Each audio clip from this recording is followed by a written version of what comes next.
É muito bom estar aqui com vocês mais uma vez.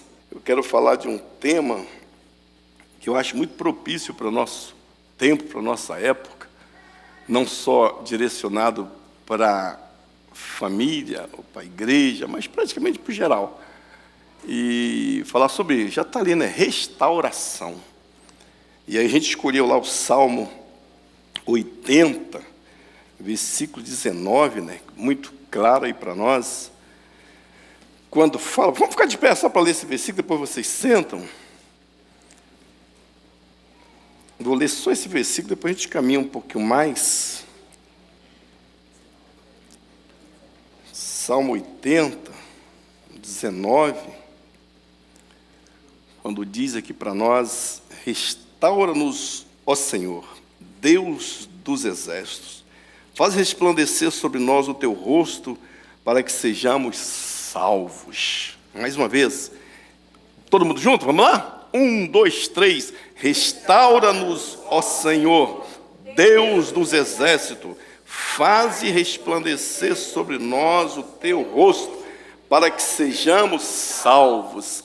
Pai amado, Pai santo, a tua palavra foi lida, ela é viva e eficaz, poderosíssima, Senhor. Com certeza, Pai, o Senhor consegue, pode fazer grandes milagres só em ler a tua palavra, mas cabe a ti, Pai, querendo tu que eu esteja aqui agora para trazer essa palavra, ministrar essa palavra, Senhor. Por favor, Deus, usa-me neste momento, Pai. Pai, que não seja eu com o meu achar, com o meu querer, Pai, mas que seja o Senhor, Pai, me usando, Pai, que eu seja um instrumento nas tuas mãos, Pai. Deus, eu oro para que todos nós agora, Pai, que a tua igreja, Pai, que os nossos ouvidos estejam cativos à tua palavra, Pai. Eu oro repreendendo a distração, Senhor, que rouba de nós o que o Senhor tem de melhor, meu Pai. Por favor, Pai, que estejamos atentos para ouvir aquilo que o Senhor tem para nós nesta manhã. Eu oro pedindo que seja assim em nome de Jesus. Amém, amém e amém. Podeis sentar. Glória a Deus. Bom, a palavra restauração, ela, creio que não tem muita dificuldade para se entender, mas eu gostaria de falar um pouquinho para começar assim, desse trabalho de restauração, né? Restauração, ela é sempre um tanto complicada, para a gente restaurar alguma coisa, né? Mas como é bom porque às vezes você pega para fazer, vamos colocar aqui uma restauração de uma peça, uma obra de arte, você quer restaurar aquilo e às vezes leva semanas, meses e até anos para restaurar algo. Mas, com certeza, no final vale a pena. Você diz, puxa vida, que legal, como ficou bom. E às vezes a restauração não é apenas devido a um mau uso. Não, às vezes o tempo em si. E quando eu estava preparando essa palavra aqui, eu até pensei e lembrei que, para a glória do nome do Senhor, a gente tem 36 anos de casado, eu e minha digníssima esposa, aquela linda mulher que está ali. Temos 36 anos de casados. E eu sempre digo, eu já falei isso aqui, eu falo muito isso sempre. Pensa num marido apaixonado, sou eu. Adendo nisso, ainda acordo ainda à noite, olho para ela do meu lado, Senhor, mulherão que o Senhor me deu, em Deus. Obrigado, meu Pai, obrigado. Gosto desse negócio? Obrigado, Senhor, que mulherão que o Senhor me deu. Mas a nossa família, a nossa casa, graças a Deus, a gente, como toda família, que eu vou até falar um pouquinho disso aqui também, né? Não existe família perfeita, existe família feliz. Essa é que é a grande verdade. Mas mesmo assim o tempo vai passando, e se a gente parar lá atrás, dá problema. Então a restauração não é só devido ao mau uso, não. Pode ser o tempo, sabe?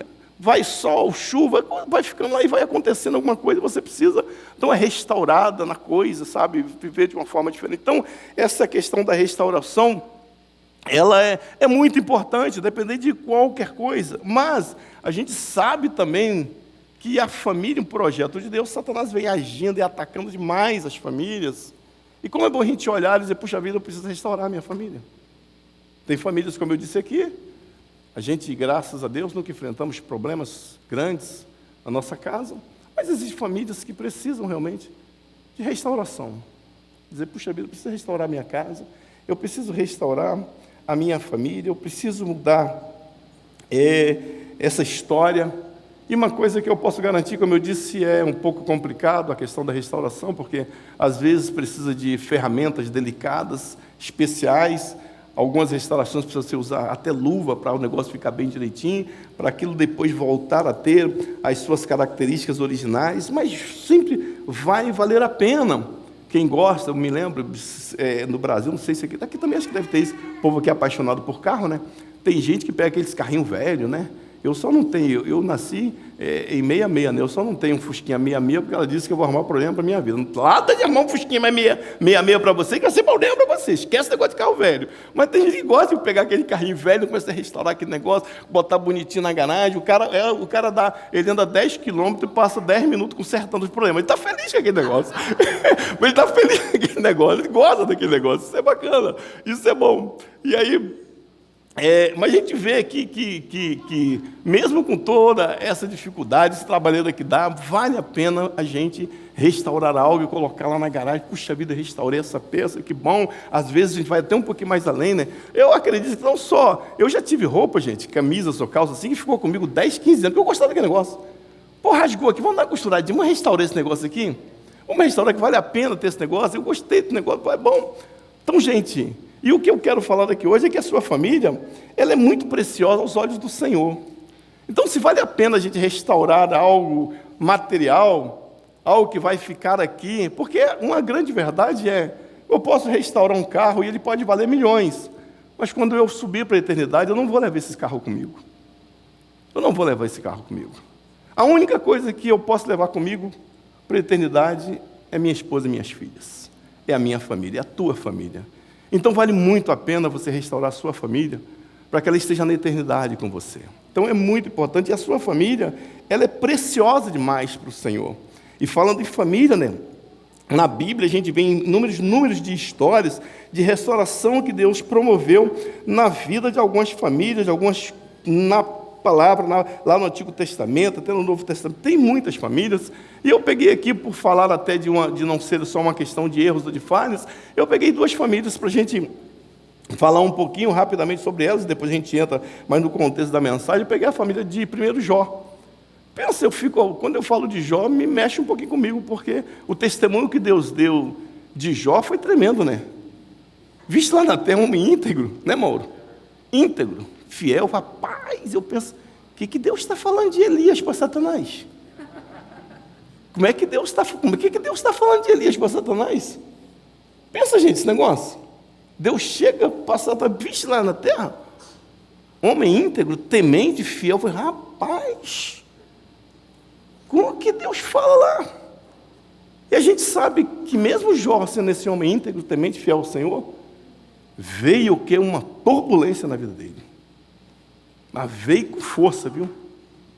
Que até quem não conhece, quem nunca botou a mão numa Bíblia, conhece um pouco da história de Jó. Sabe o que ele passou? Porque chamou tanta atenção do mundo inteiro, que chamou a atenção, mas de alguém que é íntegro, fiel e temente ao Senhor. E aí a gente já aprende aqui uma palavra, com uma mensagem aqui para nós, é que mesmo a gente sendo íntegro, temente, fiel ao Senhor, a gente pode passar por isso. Pode vir isso na minha vida e na sua vida. Eu até comentei, acho lá no pequeno grupo, né? Que algumas situações que a gente passa sobre fé, essa coisa toda, essas 3 perguntas importantes a gente tem que fazer para o Senhor quando a gente está passando algumas situações complicadas, se aquilo que eu estou passando é uma tentação, é uma provação, ou se é uma colheita. Será que isso que eu estou passando é provação, tentação ou colheita? E a gente sabe que de Jó não era colheita. O que Jó tinha plantado era coisa muito boa, mas veio. Mas o mais importante é que em Jó 42:10 diz que Deus, o quê? Mudou a sorte de Jó. Deus mudou a sorte de Jó. Mudou porque Deus restaurou filhos de novo, riquezas de novo, sabe? E eu, quando vou falar até com Jó, até falar de Jó, tem uma coisa que eu acho muito interessante. Falar, tipo, os homens aqui é interessante, né? Que Deus deixou Satanás tocar em tudo de Jó, menos na esposa. Olha como é que a esposa é importante. Até os filhos foram, mas a esposa estava lá. Por isso a esposa, gente, ó, zela, e a pessoa mais importante na tua vida, maridão, é tua esposa. Pessoas mais valiosas no mundo para você é a tua esposa. Então, a gente vê essa história de Jó assim, mas Deus restaurou, Deus mudou a história de Jó. Outra, que aí já foi o inverso de Jó, foi a história de Elimeleque e de... como é que é o nome da mulher dele? Elimeleque e Noemi, perfeito, Noemi, né? Veio uma fome lá em Belém, e o Elimeleque tomou uma decisão errada, foi embora para Moabe. Meu amigo chegou lá em Moabe, Elimeleque morre, os filhos dele, Marlon e Quilion, né?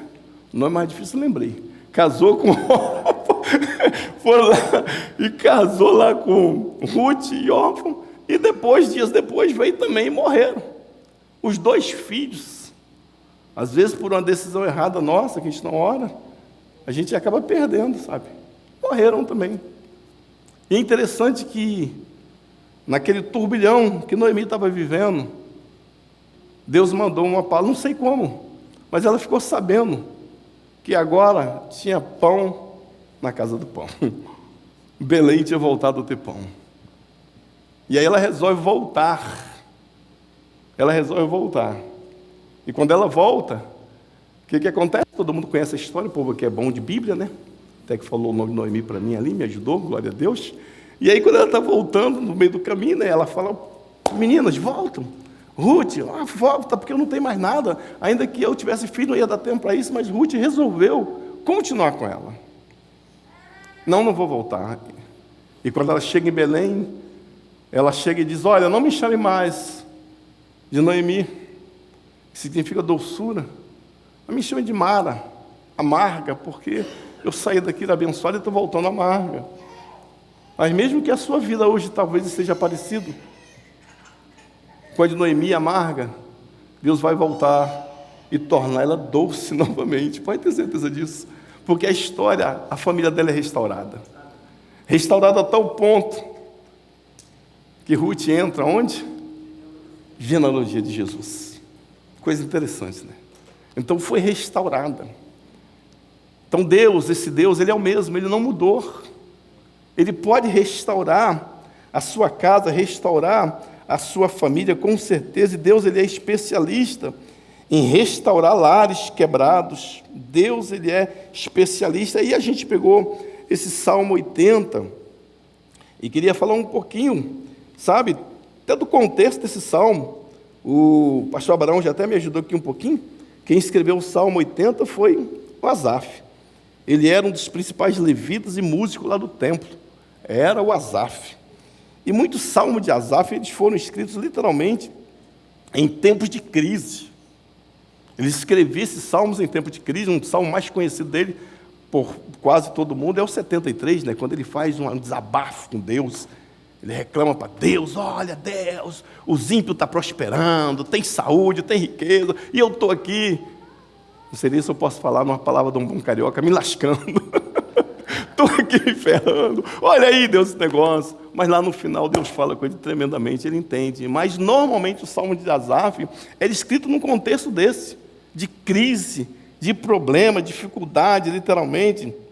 Mas Asaf, ele tinha uma forma e uma sabedoria para falar com Deus. E aí, quando Asaf faz esse salmo, escreve esse salmo, o povo de Israel estava passando por um tempo de invasão e destruição. Depois, se você ler o salmo inteiro, para você entender, o povo de Israel estava passando por um momento de invasão e destruição. Provavelmente era o período do exílio, ou talvez antes, quando o reino do norte já tinha caído e Judá estava ameaçada, estava um caos, literalmente. E aí as vinhas tinham sido pisoteadas, as nações ao redor invadiam tudo, e Deus parecia que estava em silêncio.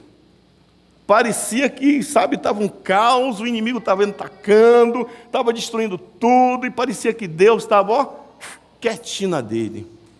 E eu acredito que não só na minha vida, mas também na vida de todo mundo aqui, teve um momento que ele falou: cadê Deus? Que estou passando com tanto problema, e parece que Deus não está me ouvindo. Não está me ouvindo. Eu gosto muito, sempre que eu oro, eu falo: sem certeza, Deus, que ainda que eu não esteja acreditando, o Senhor está me ouvindo. Ainda que o Senhor pareça dizendo, o Senhor está me ouvindo. Parece que Deus, em alguns momentos, esquece da gente, parece que Deus está distante, mas Ele não está distante e nem nos abandonou. Então, Asaf, Nesse salmo, ele compara Israel com uma videira que Deus tirou do Egito, plantou na terra prometida. Então Deus tira do Egito, todo mundo conhece a história, planta onde? Na terra prometida. E quando Deus nos planta em uma terra prometida, literalmente a gente vai ver frutos, vai acontecer coisas boas. Então Deus arrancou as nações ali que estavam por perto, ele preparou uma terra, e a videira cresceu, cobriu tudo, foi um tempo maravilhoso. Mas agora essa videira estava sendo destruída, os muros foram quebrados, os animais selvagens estavam devorando os animais. Então Deus te tira, te leva, tudo começa a fluir, bênção, e de repente parece que tudo começa a dar errado, o inimigo chega, animais selvagens vinham, destruía tudo, e Israel estava vivendo um verdadeiro caos, literalmente. E aí, nesse salmo que a gente acabou de ler, o versículo 19, 80, o salmo, ele tem um refrão que é interessante. Não é só no 19. Se você ler, quando você ler, você vai ver que no versículo 3, 7 e 19 é o mesmo refrão. Ó Deus, restaura-nos, faz resplandecer o teu rosto e seremos salvos. Então, Asaf, nesse salmo, ele escreve 3 vezes. É o 6, é o 3, o 7 e o 19. Ele faz o mesmo clamor. Sabe aqueles... Aqui deve ter alguns assembleanos aqui, nos hinos da harpa, né? Que tem o hino, mas tem o coro, né? Então você canta uma estrofe, canta o coro, canta a estrofe, canta o coro. Está você, Asaf, cantando e falou: Deus, por favor, restaura-nos, ó Deus, restaura-nos. A situação estava complicada, ele estava dizendo: nos restaura, Senhor. Precisamos de restauração. Eu acho que eu não preciso ser profeta, eu tenho certeza. Mesmo eu falando, eu sempre falo que, eu não aqui querendo me exaltar, eu sou uma pessoa muito abençoada pelo Senhor, demais da conta. Deus é bom demais comigo. Mas eu reconheço que há áreas na minha vida precisam de restauração. Eu reconheço que há áreas na minha vida que precisam melhorar. Eu preciso melhorar. Então eu acredito que essa não é uma palavra. Pode ser que talvez no final alguém que esteja aqui pode dizer: puxa, essa palavra foi direta para mim. Mas o que é uma palavra para nós? Restaura-nos, ó Pai. Oro muito por uma restauração da igreja, não só a igreja local, nem a brasileira, mas mundial. Às vezes brinco dizendo que nós estamos precisando agora, não de um Lutero para uma reforma protestante, mas uma reforma dentro da igreja. Está precisando dessa restauração. Eu acredito literalmente. A gente está precisando de um avivamento verdadeiro, uma coisa que mude a história realmente. Aquela igreja que era respeitada, onde o pastor chegava, todo mundo dizia: pô, o pastor que está chegando. É um líder da igreja que está chegando. Sabe, aquela igreja que, sabe, as pessoas, o mundo, a rua, a cidade, dizia: puxa vida, olha, respeita, você está na igreja agora. Respeita que esse é o pastor. O mundo está precisando, puxa vida, vamos chamar a igreja para orar. A gente está vivendo um tempo que está ao contrário. A gente precisa ter nossos representantes na política para salvar a igreja. Isso tem que ser o inverso. A política que tem que precisar de alguém da igreja para salvar a política. Mas a gente vai para lá, não para defender nossos interesses. O meu interesse, o seu interesse, nossos interesses são defendidos pelo Senhor. Essa aqui é a grande verdade. Eu preciso dessa restauração, literalmente. Mas o nosso foco aqui hoje maior está bem direcionado, mas a nossa casa, a nossa família. Asaf, então, como eu disse aqui, por 3 vezes, 3, 7, 19, ele pede essa restauração. Asaf não pede explicação, ele pede restauração. Ele apela para que Deus lembre quem eles são, povo que ele mesmo escolheu. Então Asaf, ele não pede explicação, ele pede restauração. E ele lembra: Deus, foi o Senhor que nos escolheu. Eu costumo dizer e afirmo sem medo de errar: você que está aqui hoje, não foi porque você quis vir, não. Foi Deus que te escolheu para estar aqui. Eu gosto muito, sempre, eu ficava pensando: como é que esse negócio, muitos chamados e poucos escolhidos. E como é bom quando eu olho e digo: puxa vida, Deus, o Senhor chamou e me escolheu. Você que está aqui hoje, Deus te chamou e te escolheu para estar aqui. Isso não é uma palavra aleatória para você ouvir, não, é porque Deus quer que a gente ouça essa palavra dele, em nome de Jesus, sair daqui vivendo esta palavra. Então, Asaf não está pedindo explicação: ah, Deus, por que está assim? Por que deu ruim assim? Não, ele está dizendo: Deus, restaura-nos, ó Deus. Não é tempo e nem hora de você ficar perguntando. Às vezes a gente gosta muito de buscar o culpado. Por que eu estou assim? Foi fulano, foi Beltrano. Não, Senhor, restaura-nos. Não importa se o problema foi a minha esposa, foi meu filho, se fui eu. Restaura-nos, ó Pai. Ele não pede explicação, ele pede restauração. E a palavra para nós nesta manhã é essa: Senhor, restaura-nos, ó Pai. Restaura a minha casa, a minha família. Restaura-nos, ó Deus. Nós queremos restauração. Literalmente é o que a gente está pedindo ao Senhor. E aí, no 17, ele clama literalmente pelo Filho do Homem. Alguém que Deus pudesse trazer para fortalecer aquele povo, literalmente. Então a gente sabe que ele estava pedindo por restauração, pedindo que mudasse aquela história. E para a gente continuar aqui, Deus, ele planta, mas nós podemos nos afastar dele. Eu disse que Deus tirou aquele povo, botou em uma terra prometida. Tudo fluía muito bem. E Deus estava abençoando, literalmente, coisas grandes estavam acontecendo, mas, sabe, Deus, ele é tão maravilhoso.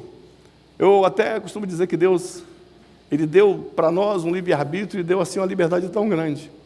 Se fosse eu ou você, talvez a gente teria tirado a árvore do bem e do mal do meio do jardim. Para quê? Para Adão e Eva não pegar. É melhor tirar. Nem é assim que a gente faz com nossos filhos. Pô, para meu filho não pegar aquilo ali, ó, eu vou tirar esse negócio daqui.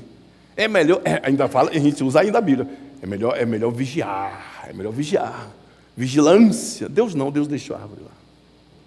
Deus tirou o povo, levou eles para uma terra prometida, mas não obrigou eles a servir e adorar, não.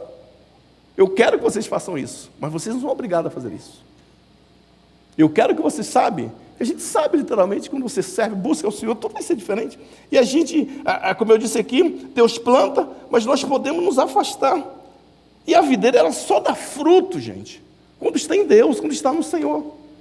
E o problema todo desse tempo aqui, de invasão, de pessoas, de animais, de tudo, por quê? Israel vivia em ciclos. Sabe? Tempo de muito bênção. Bênção, Deus abençoando tudo que plantava, dava, colhia, era uma bênção, uma maravilha. Uma maravilha. E eu até costumo dizer para a gente tomar muito cuidado nesse tempo bom. Que perigo é ele? Quando a coisa está fluindo maravilhosamente bem, que perigo é esse? E o que acontecia com Israel? Entrava num tempo de apostasia. Tudo fluindo bem, se afastava de Deus, fazia tudo o que queria, adorava outros deuses. Aí, não é Deus, sabe, que tira a sua mão e nos tira da bênção, não. É a gente que sai. É a gente que sai. E aí Deus não pode fazer nada. E quando eles se afastavam de Deus, o que acontecia? Tempo de apostasia, o inimigo vinha, acabava com tudo, destruía tudo. E eles entravam num tempo de quê? De arrependimento. Glória a Deus por esse tempo de arrependimento. Tempo de arrependimento. E aí vinha o quê? A restauração. Então a palavra para nós nessa manhã, quem sabe você diz, puxa vida, pastor, eu vivi esse tempo de apostasia. Então a palavra para nós é isso, talvez você passou por esse tempo. Tempo de, sabe, você se sentiu... Às vezes é assim, gente, quando a coisa está fluindo muito bem para nós, a gente tende a achar que a gente pode, ou a gente adora a Deus de uma forma... Porque o crente, até mesmo quem conhece a Bíblia, a gente não tem coragem de dizer para Deus, Deus, eu não estou mais afim de você, não. Não, a gente não faz isso, não. Simplesmente é sair de casa sem orar, fazer um negócio sem perguntar para Deus, como o Meleque fez, sabe? E ver esse tempo difícil. Mas Deus está dizendo para você que chegou o tempo de restauração, é hora de restauração. É hora de mudar completamente, buscar uma nova história para nós. A restauração começa com um clamor. Quando ele começa, faz resplandecer o teu rosto. Ele começa pedindo ao Senhor a presença dele de volta. Gente, sem a presença de Deus, sabe? Eu costumo dizer, puxa vida, e tem que ser assim. Quando Deus te abençoar poderosamente, tua família indo bem, sabe?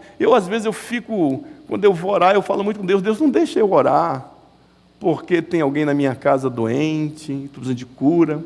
Não deixa eu orar, porque eu estou precisando, sabe, de um emprego melhor, de mais dinheiro. Não deixa eu orar, porque eu estou querendo mais bênção dali, daqui. Deus, eu quero orar, porque eu estou com saudade de falar com o Senhor. Eu quero estar contigo, Deus. Eu quero é a tua presença, Deus. O que importa, porque é verdade. A gente tem que pensar que muito mais vale o abençoador do que a bênção. Mateus 6,33 é tão claro para nós, né? Mas buscai, pois, em primeiro lugar o meu reino e a sua vontade, que as demais coisas serão acrescentadas. Às vezes eu falo, poxa, parece que a gente crente, dá uma cegueira espiritual em nós tão grande. Quer ser abençoado? Busque o reino de Deus em primeiro lugar. Busque o Senhor em primeiro lugar. Você vai ver como é que a sua vida vai ser abençoada, porque a gente precisa pedir a presença de Deus de novo. Deus, eu quero a tua presença. Eu preciso da tua presença, Deus. Preciso da tua presença na minha casa, na minha vida, no meu lar, no meu trabalho. Não dá para a gente, eu não sei como é que está a modernidade por aqui, pastor Abraão, mas às vezes no Brasil eu tenho algumas pessoas que dizem, não, meu trabalho é uma coisa, minha devoção é outra, igreja é um negócio. Gente, nós somos crentes 24 horas por dia. Não dá para eu dizer, agora é meu trabalho. Sabe por que aqueles 3 hebreus lá na Babilônia fizeram muito sucesso, 4 também com Daniel? Porque tudo para eles era Deus. Tudo foi pregado aqui, lindo e maravilhosamente, pelo pastor Abraão, né? Gosto muito daquele versículo. Ó rei, eu sei que o meu Deus pode me livrar, mas se ele não me livrar, vai continuar sendo... Sabe o que é isso? Eu não quero a bênção, eu quero é Deus. Eu não quero a bênção, eu quero é Deus. Agora é impossível você obedecer a palavra de Deus, servir ao Senhor com dedicação, e você não ser abençoado, é impossível. Qual é o pai que está vendo o filho obediente, dedicado, cuidando de... Gente, toda a alegria do pai é ver o filho bem. A alegria do pai é ver o filho bem. Se a minha prioridade é o Senhor, como que ele vai me abandonar? Não vai. Se a minha prioridade, sabe, é o Senhor, eu priorizo, em primeiro lugar é o Senhor, exclusividade para o Senhor. Qual é a minha exclusividade? O Senhor. É o Senhor, é o meu Deus. Ele vai te abençoar, vai cuidar. Então, se a gente busca, quer a presença do Senhor, Ele vai restaurar a tua casa, vai restaurar a tua família, não importa como esteja, qual a dificuldade, como é que está, Ele vai restaurar, e Ele quer restaurar isso, para o melhor, sabe? Para quem olhar assim e diz, caramba, é bom demais, né? Quando a gente vê os testemunhos, meu Deus, você se lembra como é que era essa casa? Ou como era essa família? Puxa vida, olha como é que está agora, porque o Senhor entrou lá e restaurou tudo. Mesmo destruído, havia uma esperança. A esperança. Mesmo estando tudo destruído, há esperança para você. Um povo que estava quebrado, literalmente. Asaf começa a clamar ali, restaura. Estava tudo destruído, gente. Estava tudo muito destruído, mas Asaf conhecia esse Deus. Ele era adorador, um levita do tempo, sabia de Deus, conhecia Deus. E ele clama, restaura-nos, ó Pai. Restaura-nos, ó Pai. E Deus faça resplandecer o seu rosto sobre nós. Ele pede ao Senhor e Deus vai lá e atende. Então, esse é um salmo para a gente estar lendo, estar meditando, buscando literalmente, que serve para tudo. Por isso que eu falei aqui, ele serve para a minha casa, ele serve para a igreja, ele serve para o meu trabalho, ele serve para você colocar, restaura, Senhor. Cuida, Pai, protege, faz isso frutificar. Literalmente, Deus, Ele quer que você seja restaurado nesta manhã. Ele quer que você seja abençoado. Ele quer que você saia daqui com essa palavra, sabe? Batendo na tua mente lá, toda hora, dizendo, puxa vida, restauração para minha casa, restauração para minha família, restauração para minha vida. Deus quer restaurar literalmente. Então, a pergunta para nós aqui, nesta manhã, se a sua casa fosse uma planta, como ela estaria hoje? Se a tua casa fosse uma planta, como ela estaria hoje? Bem regada? Seca? Ou ela estaria sendo atacada, dando fruto? Bem regada, dando fruto? Ela estaria seca, sendo atacada pelo inimigo? Sendo atacada, eu posso até garantir, sem medo de errar. Se você é um crente fiel ao Senhor, pode ter certeza, tem ataque na tua família, tem ataque na tua casa. Ela está sendo atacada literalmente, esta é uma verdade. Mas como está a minha casa hoje? E aí depende, ela ser atacada é uma coisa, ela está sendo bem regada também é outra. Como é que eu estou regando a minha casa? Como é que eu estou regando essa planta? Eu vim de lá agora e... Lailana comprou umas plantinhas lá e morreu as plantinhas tudinho, né? As 3 plantinhas dela morreu. E ela tinha uma expectativa que eu ia chegar aqui e, sabe? Restaurar. Falei, já não imagina restaurar, é ressuscitar. Já ressuscitar essas plantinhas. Por quê? Porque a plantinha depende de cuidado, gente. Depende de cuidado. Você não pode colocar nem muita água, nem pouca água. Ela não pode ficar, tem plantinhas que não pode ficar nem o tempo todo no sol, nem o tempo todo na sombra. Mas ela pode, literalmente, sabe? Se ela for bem cuidada, ela vai estar, ó. Eu fui no shopping aqui ontem, eu falei, meu Deus, as plantas aqui parecem até de plástico, gente, muito bacana. As plantinhas muito bonitas, porque bem cuidadas. Então, mesmo que haja um ataque, se você cuidar bem, você pode ter certeza que vai sobreviver. Essa é uma verdade. Então, Deus, Ele plantou, depois desta pergunta aí para nós, Deus, Ele plantou sua família como uma videira. Ele tirou do Egito, Ele limpou o terreno, e Ele espera que dê frutos. Ele espera que dê frutos. Essa é a grande verdade. Fico imaginando literalmente, eu e a minha digníssima esposa, mais uma vez falando sobre ela, né? A gente se conheceu, e Deus nos uniu para dar bons frutos, gente. Essa é a grande verdade. Mas a grande verdade é que ela é um projeto de Deus. Foi Deus que criou a família. Então, quando a família, foi Deus que disse, não é bom que o homem esteja só, far-lhe-ei uma adjuntora. Quando Deus fez, o diabo disse, opa, vou atrapalhar tudo agora. Então, Deus nos uniu para que dê bons frutos para a glória dele. E o diabo vai dizer, não vai acontecer, mas vai acontecer para a glória dele, porque foi Deus que nos plantou e nos uniu. Então, ele nos tirou, me tirou, sabe, lá da Bahia, que na verdade eu não sou carioca, eu sou barioca, eu nasci na Bahia. Nasci na Bahia e fui criado no Rio, para 4 anos de idade. Então eu fui para lá, ela, carioca, a gente nos uniu, tirou a gente, nos uniu. Para quê? Para a gente dar bons frutos, gente. Aí Satanás vai dizer, não vai dar não, mas vai dar sim para a glória do Senhor. Da mesma coisa, foi com a Pauline, mais o Abraão, de cada canto, Mauro mais a esposa, todo mundo foi. Aquele ali, acho que é um brasileiro com a americana, pastor Carlos. Deus vai fazendo assim, mas para isso é para dar bons frutos. E a gente precisa estar conectado com essa verdade do Senhor. Então, quando o inimigo vai começar a atacar, eu digo, opa, não. Isso aqui é para dar bons frutos. Eu sei que o inimigo não quer que isso aconteça, mas vai acontecer para a glória do Senhor. Então, Deus, Ele tirou a videira do Egito, Ele limpou tudo, limpou o terreno, preparou. E é interessante que Deus, Ele prepara tudo antes. Até na criação, quando você pensa que Deus fez o homem, lá no 6º dia, foi obra do acaso? Foi não, porque se Deus faz o homem do primeiro dia, o homem vai morrer de fome, não tinha nada para comer aqui. Então Deus primeiro preparou tudo, fez o jardim, fez fruto, fez rio, botou água, botou tudo, aí falou, agora o homem pode estar lá. Dá o quê? Condição de sobrevivência para nós. Então Deus já preparou você, sua esposa, seu marido, falou, agora eu vou unir eles. Você pode falar, nada, pastor Fogo, não, queridos, pode ter certeza, foi Deus que uniu vocês, e é para a glória dele. Ah, está tendo dificuldade? Quanto maior a dificuldade, mais Deus está nesse negócio. Quanto maior a luta, mais Deus está nesse negócio, e você vai prevalecer para a glória do nome dEle. Para a glória do nome dEle, vai. Então, Deus prepara tudo. Ele escolheu sua família, escolheu sua casa, uniu vocês, para o quê? Para que vocês venham cada vez mais dar frutos. Aí Deus quer realmente, sim.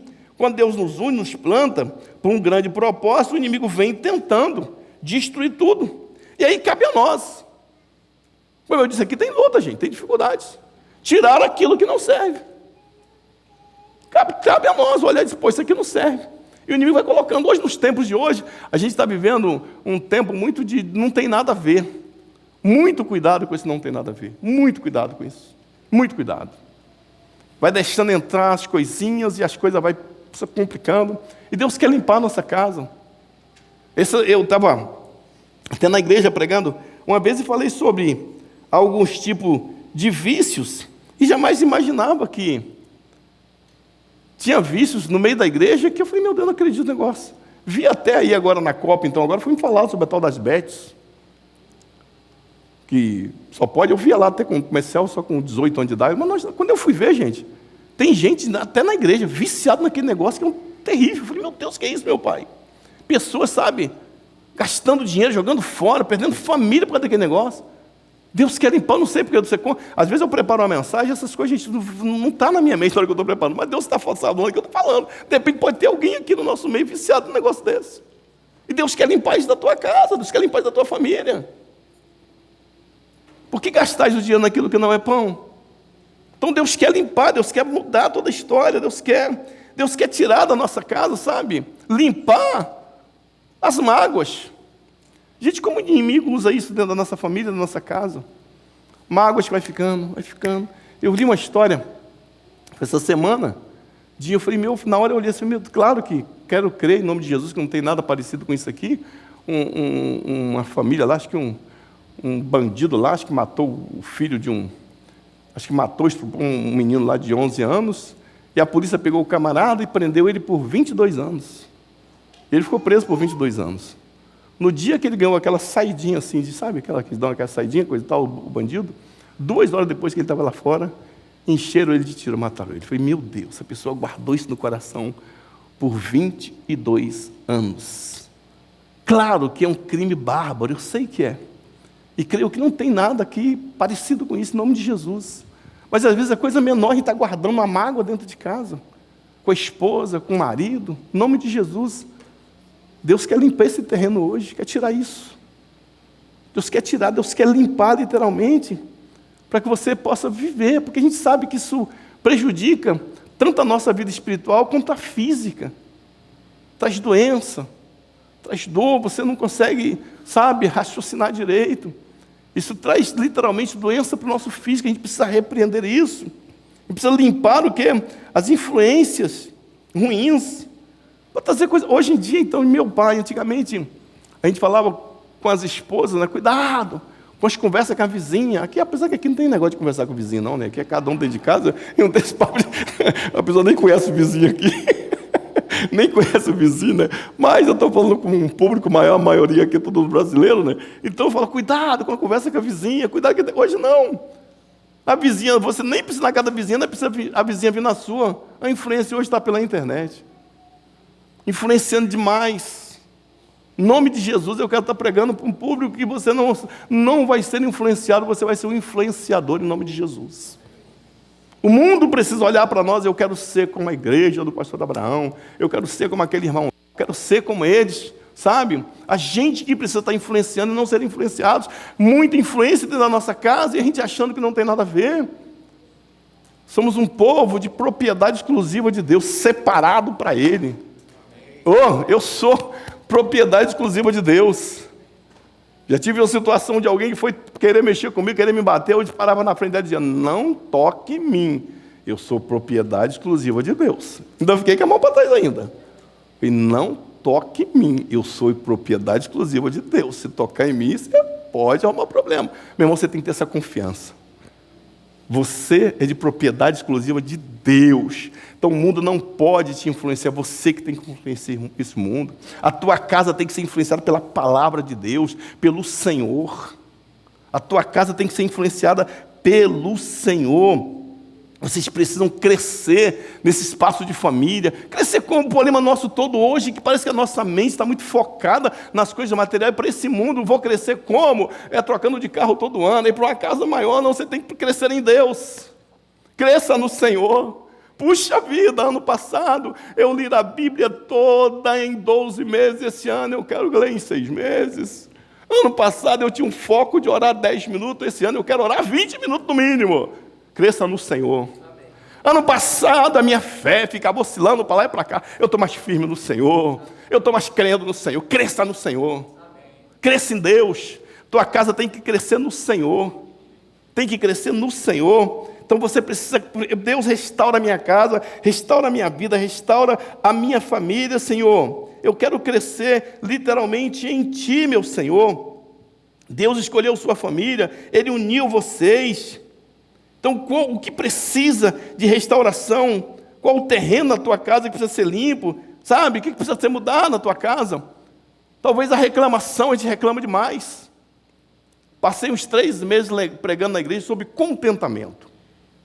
Isso é muito importante para nós, gente. Ah, meu irmão, eu gosto muito de Jesus em algumas situações complicadíssimas, sabe? Quando a gente lê 1 Coríntios 11, então, ele... quase sendo já entregue na mão dos soldados romanos, o texto diz que tomando pão e dando graça. Ô, meu irmão, pode estar difícil para você, mas dê graça. Contentamento com o Senhor. Obrigado, Deus. Obrigado porque hoje eu tenho feijão e arroz. E apenas um ovinho na mesa. Obrigado. Dê graças. Oh, Deus, obrigado. Contentamento com a sua esposa. Contentamento com o seu marido. Contentamento com seus filhos. Olha que filho que Deus me deu. Olha que esposa maravilhosa. Olha que esposa maravilhosa que Deus me deu. Olha que família maravilhosa que Deus me deu. Olha que carro abençoado. Talvez um carro velho. Oh, obrigado por esse carro, Senhor. Tem muita gente que nem carro tem, está andando a pé. Obrigado, Senhor. Você ainda nem conseguiu um carro, está de bicicleta. Obrigado, Deus, pela bicicleta. Oh, Pai, muito obrigado, meu Senhor. Muito obrigado. Eu falo essas coisas porque Deus me ensinou a ter muito contentamento. Graças a Deus, eu passei por situações muito difíceis. Não sei se já contei que a história me veio aqui à mente. Os tempos difíceis, quando eu mudei para Maricá, com a minha digníssima esposa, tempo muito difícil mesmo, sabe? Era quase aquela história de vender um almoço para comprar janta. Como era complicado o negócio, gente. E Deus estava me provando, Deus queria mudar minha história. Então eu fazia as coisas, às vezes o povo não me pagava. Teve uma situação que eu fiz uma cisterna para um cara, passei 15 dias furando buraco, botando concreto. Quando ele chegou, a cisterna estava cheinha, prontinha lá. Quando foi num sábado à tarde, quando ele chegou, que eu ia receber R$170, me lembro até hoje disso, que era para a gente comprar comida para dentro de casa. E quando ele chegou, o encarregado da obra, que era um presbítero da Assembleia de Deus, em nome de Deus, ele chegou, e o Roberto, que era o camarada, que era o dono da obra, fui lá sábado à tarde para receber, e ele disse: Elias, o Diniz falou que é para não te pagar. Eu falei: não me pagar? Glória a Deus. Virei as costas, cheguei em casa, era mais ou menos uns 100 metros de distância da nossa casa. Falei: o rapaz falou que o Diniz falou que é para não me pagar. Glória a Deus por isso. Não reclamei, até hoje eu não sei porquê. Glória a Deus que Deus naquele dia mudou nossa história financeiramente falando. Para vocês terem uma ideia, teve um dia, nesse período difícil, um dia eu estava lá, eu e minha digníssima esposa, não tinha arroz e feijão, não tinha lá, não tinha carne. Catei umas moedinhas lá para a gente comprar meio quilo de fígado. Fígado mais barato. Falei: vamos lá comprar meio quilo de fígado. Peguei as moedinhas, peguei a bicicleta, desci para comprar. A gente morava num morro muito alto, desceu, pá. Cheguei lá no açougue, comprei meio quilo de fígado, botei naquela sacolinha, pendurei no guidão da bicicleta e estou voltando para casa. Só que para chegar em casa tinha um morro muito alto, né? E estou eu vindo, pedalando, e vinha um cachorrinho atrás de mim, do lado da bicicleta. E eu falava: esse cachorrinho gostou de mim, eu gostei dele. Que legal esse dogzinho aqui. E está nós pedalando e o cachorrinho andando. Eu pedalei, o cachorrinho me olhando, e eu falava: rapaz, de vez em quando dava aquele cachorrinho esperto. Ela falou: oi, está sentindo meu cheiro. Gente, quando eu parei a bicicleta, pau do pé do morro para subir, o cachorrinho foi lá no meu saquinho lá de fígado e pá! Meu irmão, larguei a bicicleta no meio da rua e saí correndo. Larga, meu filho, larga, e corre para lá. Cachorro para lá, deu para o outro, cachorro para lá, deu para o outro. Sabe, gente? E eu chegava em casa, eu fazia disso que a minha esposa, sabe o quê? Uma piada. Você não sabe o que aconteceu comigo. Sabe, eu não chegava em casa dizendo: Deus, Deus, por que você está fazendo assim comigo, Deus? Eu trabalho tanto, Deus. Oh, Deus, e aí, Deus? Não. Contentamento com aquilo que o Senhor tem para você. Sua casa vai ser abençoada, sem reclamação, sem murmuração. Seu marido não é aquele cara mais habilidoso do mundo, talvez seja aquele, sabe, sem jeito, mandou notícia. Vai trocar a carrapeta da torneira, acaba quebrando a torneira. Vai trocar uma tomada. Meu irmão, glorifica a Deus pela vida dele. Exalte a Deus pela vida dele. Obrigado pelo meu marido. Tem umas mulheres que nem marido tem, eu tenho uma aqui, ó, que bênção. Vai glorificando o Senhor. Vai exaltando o nome do Senhor, gente. Vai glorificando o Senhor.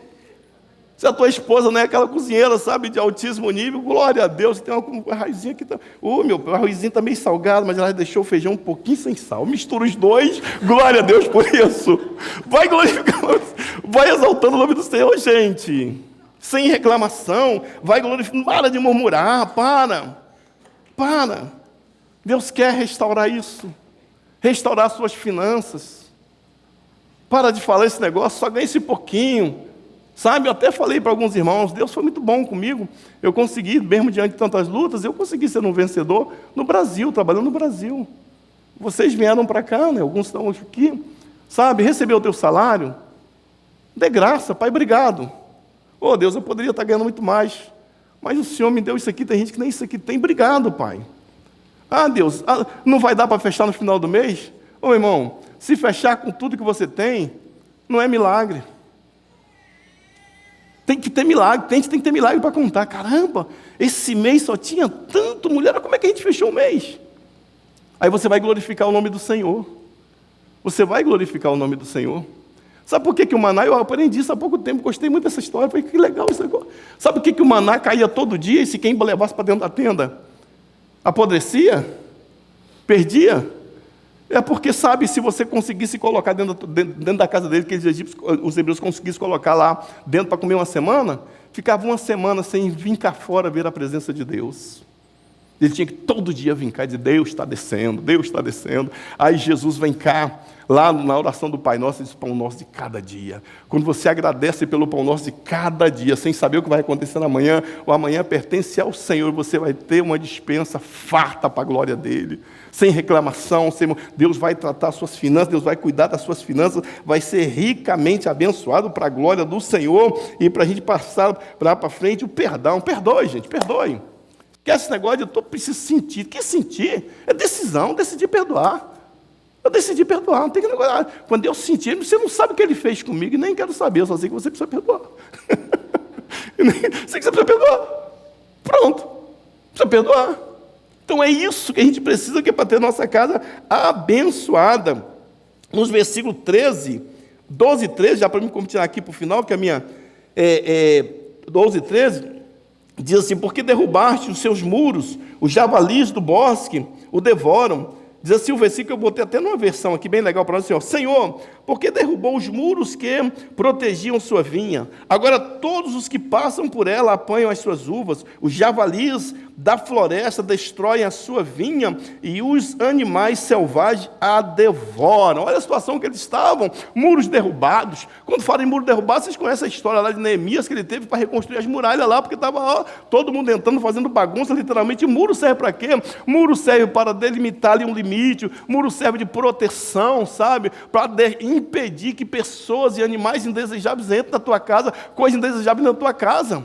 Então você precisa de ter esse muro de proteção da tua casa. Os muros caem quando deixamos de orar junto, de ler a Bíblia junto. Ore junto, meu irmão.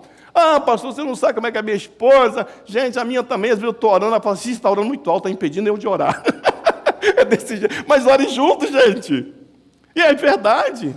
Ore juntos. Meu Deus, se a tua oração, você está me atrapalhando. Ore junto, bota a mão, pega a tua esposa, e você é o sacerdote, você é responsável por isso. Lá ela não sabe, mesmo quando eu chego lá, ali agora no AP dela, que é imenso, grande pra caramba, gente, desse tamanhozinho assim, sabe? E eu falo aqui, não tem outro lugar não. Aí eu vejo, ela está com o celular do lado, a Dalinha está do outro, aí eu chego, quero nem saber de quem morreu, irmão. Chego lá e disse, olha, vamos orar? Pô! Meu irmão, de vez eu desligo dela, e ela, ó, eu falo, aí depois eu boto assim, ó, é pelo menos meia hora de oração. Meia hora. Outro dia eu fui assistir um jogo ali, pastor Abel. Fui assistir um jogo, acho que eu falei, né? Fui assistir um jogo, eu falei, vou assistir um jogo. Eu falei, peraí. Então, onde assistir o jogo, cada tempo tem 45 minutos. Eu tenho que passar pelo menos 45 minutos orando. Isso aqui já, com o Lailano ali. Aí vou lá orar 45 minutos. Aí, quando eu estava terminando, eu pensei, mas normalmente o juiz dá um acréscimo. De 3 a 4 minutos. Então eu preciso orar esse acréscimo também. Gente, eu peço o Espírito Santo para fazer isso. Não é que eu quero, não. Eu falo, Espírito Santo, me incomode. Mexe comigo. Que eu vou passar 90 minutos agora, e quem gosta de futebol, os 90 minutos de futebol, gente, parece que é 9 segundos. Como passa rápido? Eu falo, Deus, eu queria que fosse assim na oração também. Na adoração a Ti. Você vai assistir um jogo, você está gostando daquele jogo, você fala, meu Deus, já acabou o jogo. Se seu time estiver ganhando, então, meu Deus. Eu falo, Deus, eu quero isso. Então, ore junto. Pega na tua casa, mas ore, clame ao Senhor. Busque ao Senhor verdadeiramente, sabe? Então, os muros não podem estarem caídos. Os javalis hoje, que é aqueles bichos, aqueles porcos que entravam devorando tudo. O que é isso? Eu coloquei aqui algumas situações, mas o tempo já não vai nem deixar mas eu falar. Mas, por exemplo, uma coisa que está muito, falei aqui já agora, que está sendo um javali que está realmente destruindo nossas casas, o tal dos celulares, gente. Meu Deus do céu, como é que esse negócio é viciante? Às vezes a gente quer impedir nossas crianças, mas nós adultos também está neles. E como é que fica o negócio? Você fala, Senhor, me dá vamos botar um tempo, uma disciplina de tempo para esse negócio aqui. E a gente tem mania de falar, porque é importante, não sei o quê. Não. A gente viveu anos sem isso. Mas parece que agora, se tirar, a gente não vive mais. Está mais importante, mal do que o nosso coração. Se perguntar o que você quer, o coração ou o celular? Para viver com o coração sem celular, eu vou optar pelo celular. Sabe, né? É um negócio que vem assim, destruído. E é interessante porque ele bem usado, que ferramenta maravilhosa que é. Que ferramenta maravilhosa que é. Mas o inimigo é assim, ele pega aquilo que é importante. E vem aí as crianças, coisa e tal, e vai indo, vai destruindo. E não é só no contexto bíblico de igreja, não. Mas está no mundo aí fora, até os médicos aconselhando diminuir o uso. E vai acontecendo, e vai indo, vai indo. Então, coisas também que são javalis, as brigas dentro de casa, ou a falta de diálogo. Eu coloquei briga e falta de diálogo, porque existe duas situações. Às vezes você vai conversar, tem uma briga. Aí você diz, para não brigar, é melhor nem conversar. Falta de diálogo. Olha como é que o diabo é estrategista. Olha, se eu começar a conversar com ele, vai dar briga isso. Então é melhor nem... Aí falta o diálogo.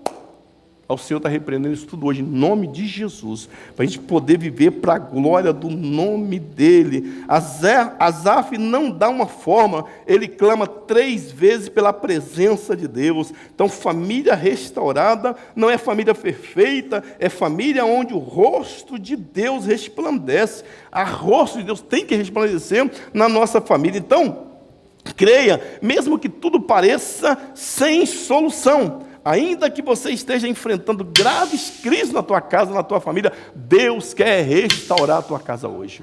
Deus vai, é só você decidir, Deus restaura. Como eu disse aqui, Asaf ele clama 3 vezes, é 3, 7, 19, restaura, Senhor, faça resplandecer o teu rosto. A nossa casa tem que ser para a glória do Senhor, tem que ser. Eu gosto muito dessa frase, se não glorifica o Senhor, não serve para mim. Se não santifica o Senhor, não serve para mim. Sabe? Isso é uma luta contra nós mesmos. O Senhor tem que glorificar o teu nome. O Senhor tem que exaltar o teu nome. Tem que santificar o teu nome, senão não serve. Então, é muito importante para nós. E agora eu só vou ler rapidamente aqui para nós. Olha, na questão da restauração, e algo muito bem quebrado, Jeremias 18, 2, 6, assim, levanta-se e desça a casa do oleiro. Olha que o Deus fala para o povo, dizendo, levanta-se e desça a casa do oleiro. Então, o primeiro ponto para você ter sua família restaurada é o quê? Levantar, fazer alguma coisa. Diz que diz, não, Deus vai fazer, mas olha com ele, na hora que ele dizer, ele faz. Não, é você que tem que levantar. Levanta-te e desce a casa do oleiro. E Deus já está falando contigo nesta manhã, eu tenho certeza disso. Deus já está falando com você. Então ele disse, levanta-te dessa casa do oleiro. Quando estiver lá, eu coloquei nessa versão, quando estiver lá, darei a você as minhas palavras para o povo. Ele estava fazendo uma vasilha de barro, mas alguma coisa saiu de errado com a vasilha. Então ele usou o mesmo barro para fazer outra vasilha. A vasilha ficou com a forma que ele queria. E veio a mim esta mensagem do Senhor, povo de Israel, será que não posso fazer com vocês a mesma coisa que o oleiro fez com o barro? Vocês são nas minhas mãos como barro nas mãos do oleiro. Eu, o Senhor, estou falando. O Senhor está falando. Assim como o oleiro fez com aquele vaso que quebrou, Deus pode restaurar a tua casa hoje, meu irmão. Deus é interessante que aqui diz que é o seguinte, Deus vai usar o mesmo barro. É a mesma mulher, é o mesmo filho, é a mesma casa, é você mesmo, é você. Agora, precisa que você se levante. Levante, sai do teu lugar, desça a casa do oleiro, vai lá, faça alguma coisa. Às vezes eu quero que Deus faça, mas eu quero ficar na minha zoninha de conforto, que todo mundo gosta. Levanta, desce a casa do oleiro. O que é isso? Eu quero ser abençoado, sabe? Pastor Abraão, domingo até ia na igreja, mas estava frio, eu estava cansado. Aí eu fiquei, pequeno grupo, até fui abençoado a última vez que fui, mas sabe, essa semana cheguei quase da hora. Meu irmão, levanta. Vem para oração, vem para a igreja, vai pequeno grupo. E às vezes eu falo lá, alguns quando já que você está tão abençoado assim, às vezes até principalmente escola bíblica dominical de estudo, já que você acha que você está vindo aqui e os professores é meia boca, você não aprendeu nada, então significa que você sabe mais que nós. Então você vem para ensinar para nós. Então, de qualquer forma, se é útil aqui, necessário aqui. Então vem, levanta. Deus vai restaurar a tua casa, a tua família, sabe? E ele termina dizendo claramente, vocês nas minhas mãos Sabe? É como barro nas mãos do oleiro. Eu, o Senhor, estou falando. Deus vai restaurar a tua casa, a tua família. Deus é o oleiro, Deus é o construtor, o restaurador por excelência. Sabe? Atos 16, 31. Responderam-lhe: crer no Senhor Jesus e será salvo tu e a tua casa. Deus não quer salvar só o marido, a sua esposa, só o filho. É tu e a tua casa. É toda a sua família. Toda a sua família para o reino de Deus. Toda a sua família na presença do Senhor. Toda a sua família na casa do Senhor. Ele quer restaurar. Ele é o Salvador fiel. Pode ajudar a sua família a se recompor, a ser reestruturada, ser restaurada. É preciso o quê? Que a gente confie. Aí vai para o Salmo 37, 5. Crê no Senhor Jesus Cristo, será salvo tu e a tua casa. Literalmente foi falado lá. E aqui ele diz: entrega. Entrega. Teu caminho ao Senhor. Confia nele, o mais ele fará. Agora é preciso entregar, é preciso confiar. Crer literalmente no Senhor. Entregar e deixar nas mãos do Senhor. Entregar sua vida, então sua família, sua casa, teus pais, teus filhos, todos serão ricamente abençoados. Elas que podem restaurar a tua casa é a mão do Senhor. Quem pode restaurar a tua casa, a tua família, é a mão do Senhor, literalmente. 1 Timóteo 5,8 diz: ora, se alguém não tem cuidado dos seus, especialmente dos da própria casa, tem negado a fé e é pior do que o descrente. Cuida da tua casa, cuida da tua família. Vamos ficar de pé. Eu quero estar orando nesse momento, com a permissão do pastor Abraão, pelas famílias, pelos lares. Essa palavra falou com você, coloca a mão no teu coração, sabe? Faça uma reflexão. Como eu disse aqui, é uma palavra para todos nós. Uma restauração por completo. Porque a gente, acabando ou não, querendo ou não, com tudo que tem acontecido, muita influência, a gente vai ficando relaxado com a nossa vida espiritual. O mundo vai entrando na nossa casa, a gente não vai percebendo, as coisas vão, sabe, desandando. Então que Deus restaure a nossa casa, restaure a nossa família. Restaure a sua comunhão com o seu marido, com a sua esposa. Talvez alguém aqui nesta manhã disse: olha, eu até vim na igreja, mas só Deus sabe como vim aqui. Só Deus sabe o que eu ouvi antes de chegar. Só Deus sabe como é que está a minha casa. Só Deus sabe como é que está meu filho. Deus, Ele quer restaurar. Eu disse aqui, Asaf, ele escreveu esse salmo sempre no momento de muita dificuldade, muita crise, sabe? Mas ele sabia, ele conhecia o Deus Todo-Poderoso. E esse é o mesmo Deus que está aqui hoje, para restaurar a tua casa, restaurar a sua família. Crê literalmente. Eu quero um testemunho, literalmente, pastor, parei para pensar e quero que você leia esse Salmo 80 em casa. Não fique só nesses 3 versículos que eu citei aqui, não. Chega em casa, medite nesse salmo, leia. Porque Deus quer restaurar. Reconstrua os muros. Muros, literalmente. Tem algumas versões que fala cerco, sede, mas delimita ali, está dizendo para o invasor, está dizendo para o inimigo: você não pode mais entrar aqui. Aqui agora é uma propriedade privada, tem dono. A sua casa tem um dono. A sua casa, sabe, o inimigo não pode entrar. E é interessante que ele era pessoas e animais também. Estava tão devastado que até os animais entravam. E às vezes é assim, nosso lar está tão devastado que tudo entra. Tudo entra. E como eu disse aqui, faça uma reflexão. Veja o que está entrando na tua casa. Sabe? Dá uma olhada. Uma olhada o que está entrando aqui na minha casa. O que tem entrado? O que a gente tem visto? O que tem assistido? O que tem falado? Dá uma limpeza. E às vezes eu oro e peço: Deus, faça um faxinão na minha casa e na minha vida. Traz aí, eu sou meio maluco mesmo, falo: Senhor, traz o rodo, traz o cloro, traz a vassoura, traz o escovão, mas dá uma geral mesmo, Pai. E às vezes a sujeira está tão impregnada, eu às vezes que mexo com obra, então, de vez em quando cai umas tintas aqui, e às vezes não tem, não, removedor na hora, e eu fico esfregando para sair aquele negócio, chega a doer a pele, sabe? Às vezes é preciso que Deus esfregue a gente com tanta força, porque a sujeira está tão impregnada ali. Mas vale a pena, depois vai olhar que benção, como é que está limpo. Obrigado por ter acompanhado esse vídeo até o final. Toda semana nós temos conteúdo aqui que vão edificar a tua vida. Siga a nossa igreja nas redes sociais, venha nos visitar se você puder. Que Deus te abençoe em nome de Jesus.